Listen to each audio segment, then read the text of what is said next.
I wanted to do YouTube to make sure I didn't lose it. So let's see what happens when we sit and see what kind of view it gives us. Okay. Yeah, all this on there.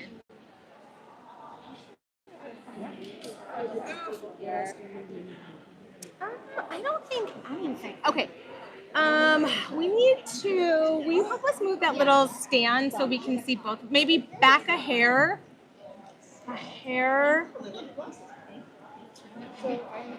And then a little that way. Because, yes, that's perfect. And then when you're talking, like, here, lean in for me. Okay. Lean in. Okay. Let's see. Ooh, that sounds nice. Can you hear better? Yes. For like a while, that was like, I was like saying we were going to go live and then the swarm came. So anyways. The session ended. Oh, okay. So everybody had to come in and hang out. Oh, there's little hearts. Hi, if you're live. Hello. The reason I wanted to do this here, I wanted to live stream, but also I know that we'd have this so that we could later kind of like splice this up and use this for other places. Sure. I'm going to see if I can. Hey, Lizzie Bear, do you mind taking my coffee? She probably Liz Van Skyke. Maybe I'll just keep it on this table here. Can I have you grab some of these things off this table for a sec? Hold on. Wait. Talk to the people about this and why they should come in. Is there any other apps? You gotta hydrate. Hydration is very important when you're at a conference. So actually, we're going to talk about the collaborative. This mic, I I think, goes to at us. Oh, I wonder how long this has been recording for. That is interesting. It could have been on for a while. This mic here goes to YouTube. Oh, excellent. And then these mics go to podcasting. Okay. So we're doing all the like things at once. Like this is the definition of like multitasking. Yes. Like making it count like 3 times. Love it. So I wanted to talk about the collaborative. Yes. And I wanted, for my dream was for you guys to learn more about the collaborative, which is our telemedicine practice where we treat patients. And I wanted all the amazing clinicians who work at the collaborative to get to introduce themselves and really just talk about whatever topic you like. Okay. So why don't you go ahead and introduce yourself, which states you're practicing in, and then I'm sure I'll ask you a bunch of questions. Some good questions. Yeah. So I'm Danielle Bennett. I am a board certified family physician. I also am dually board certified in obesity medicine. Wow. And That's amazing. I know. And previously was an athletic trainer, so I have some sports medicine background.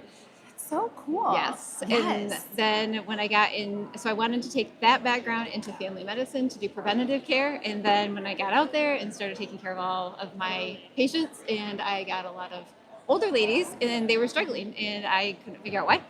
And I stumbled upon a lot of menopause stuff online and I found Heather and I took Heather's course and I am now doing all kinds of menopause treatment and perimenopause treatment in my practice, private practice, as well as on the collaborative. I practice in Michigan, this is my primary state, but I also practice in Pennsylvania, New Jersey, Missouri, and West Virginia. Woo-hoo! Yeah. So if you're looking for care and you want to check out the collaborative, go to jointhecollaborative.com. So I love that, like, your background in being an athletic trainer. And I wanted to speak, I thought since I had you, I wanted to talk about the women who are athletes. Now, a lot of women don't like to call themselves athletes unless they're like, they go to the Olympics, but we know that many women train very much like athletes. Sure do. And what are some of the unique changes that happen for women who are self-described as athletes, or we're calling them athletes, right? That they go through that, like, how menopause or perimenopause may impact them differently, if at all. No, I think it absolutely does. Most of my people who are self-proclaimed athletes, I have runners. So I have a patient in my private practice who is a triathlon. She's amazing. She just like goes out and runs marathons for fun. But she came in and she was having some perimenopausal bleeding. She ended up iron deficient because she was bleeding so heavily. So we got her iron fixed, but we also got her on some medication, I think we put her on progesterone. Stopped her bleeding, so we put her on Slind.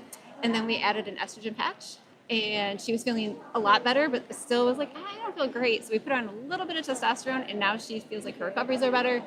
She feels like her, just in general, when she's training, she feels better. Wow. So that's like one of my extreme cases because she's pretty hardcore. When you're running, I mean, okay, I know I'm a bona fide doctor and I went to med school, but like, what is for athletes? Do they like recycle hemoglobin or iron, or do they do something different? Do you have, like, because we know that the heavy periods in the end of perimenopause can cause Yep. a lot of bleeding, and that can cause massive amounts of fatigue. Yep. And because we're women and we're like, well, we're always tired, we Right. just power through. Yep. But is there a different, if you're, is it a different level if you're an athlete, or maybe they just recognize it more? What do you think? I think they recognize it more. I don't think that they necessarily have any I mean, an extreme athlete like her, I think she's got a higher, her red blood count is a little bit higher. Her cardiovascular capacity is just a little bit higher. Her, or O2 max. But I don't think that she has any more significantly different. Yeah. But she definitely, she felt the fatigue. And I think that's where they're just so much more in tune to their body. Yeah. The athletes, that they know when something's not right. And that was basically when she came in, she's like, something's not right. Like, I don't feel the same. So Interesting. And I don't think you're wrong. I do think that they're very in tune with their bodies, and they love like tracking. Not women who maybe are not running marathons or like, doing CrossFit. We know you guys all are, but I think it's safe to say we see a lot of those women who are very interested in watching their parameters and their markers. We were just talking last night about joint aches and pains too, right? Absolutely. And athletes thinking it's overuse or etc. What are you finding with some of your athletes?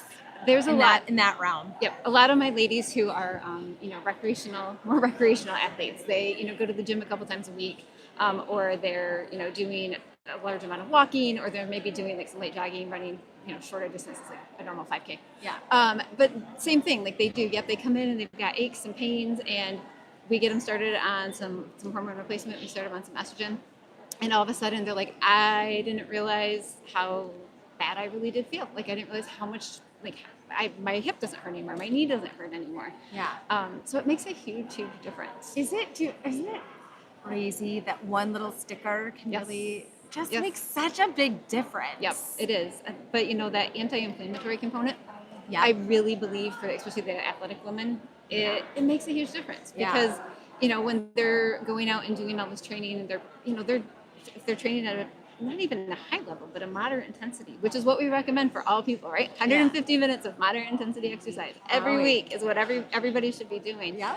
And you build up inflammation from doing that because you're breaking down muscle mass. A little bit of muscles are getting broken down when you exercise, and it is pro-inflammatory. So when you have that estrogen back on board and you decrease the inflammation, I think it makes a huge difference. I do too. Let's talk about the testosterone in athletic women. Sure. What have you, I would love to know, like, kind of what you see, what you find, like some trends when it comes to those androgens or those testosterone levels in women. So what I have found is that when I measure them, they all come back pretty standard. I see a lot of my perimenopausal, menopausal women, they're at the physiological low end of normal. Yeah. But when we bump them up just by a little bit, and sometimes we get just out of the physiologic range, but and I remind them we're nowhere near close to the male range. Yeah. But they recover better. They have less fatigue when they're actually exercising. So it just really increases their mentality about training, and they feel better about training. And they feel, again, like some of these who have, they were big runners in high school. They had some sort of, or college, and they're like, I feel like I can train like I trained when I was younger. Like it really reinvigorates their whole wanting to go out and be athletic and do something that they love, because that's what they're passionate about. Yeah, and like give that back to them. Exactly, and I find like for women who are really like they like to work out, it gives them dopamine. That's their stress reliever. Absolutely. When they can't 100%. do it, like it makes everything worse. It sure does. You know? Yep. So that effect where you get in that cycle of depression, and then if you can't do whatever it is that makes you feel better, it's just really fast downward spiral. Don't like it. It is a fast. Well, where can patients find you? Where can they where can they find you? Okay. Where can they find me? Jointhecollaborative.com. Jointhecollaborative.com.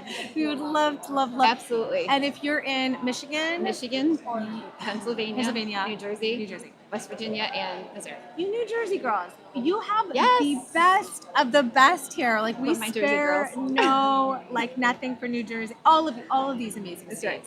right. That's right. Danielle gets the most ravest reviews from our patients and wonderful testimonials. You're a great listener. Love my patients. And I think when we've been doing this, we're all so passionate about helping women in Absolutely. midlife. And Absolutely. thank you for all that you do for the collaborative and for your Absolutely. own practice in Michigan as well. Thank you. It's been a pleasure, and I am looking forward to taking care of as many women as want our help.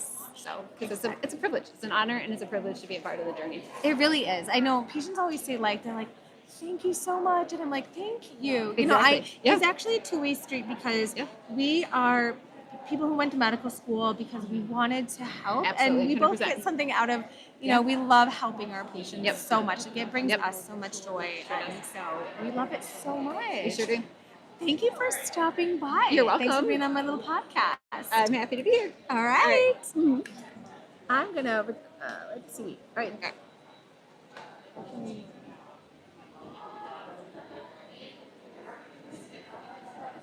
Okay. All right. I think it's paused now, and then I have to restart it when someone else comes on. Wait, hold on. Okay.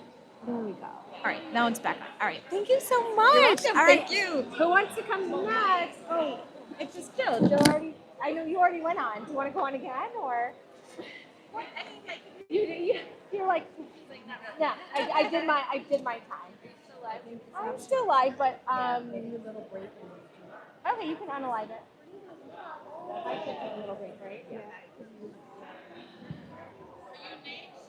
Oh, my little eyeball.